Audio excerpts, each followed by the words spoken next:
Once the tire is dismounted from the rim, the next job is to carefully remove the sensor from the base of the valve. Keep the sensor safe as we will need this later. Attach a valve puller to the thread of the valve to hold it in place, and using a skiving knife, carefully cut through the base of the valve.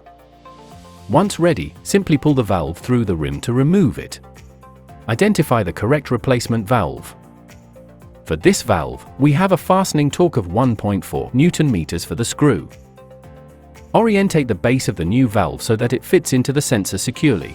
Attach the self-tapping screw found in the packet and fasten this to 1.4 Nm using a low-torque TPMS wrench.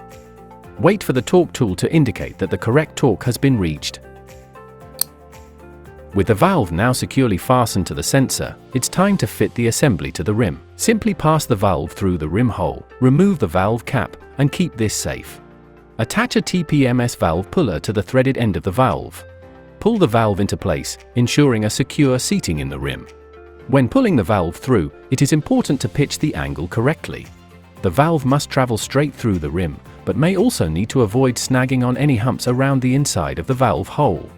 If the valve is installed at an incorrect angle, excessive force may be required to attempt to seat the valve properly, which can result in mechanical failure of the valve. If you find that valves are hard to install, you may apply a small amount of approved tire lubricant to the valve stem. You are now ready to fit the tire, balance the wheel and fit back to the vehicle in the relevant wheel position.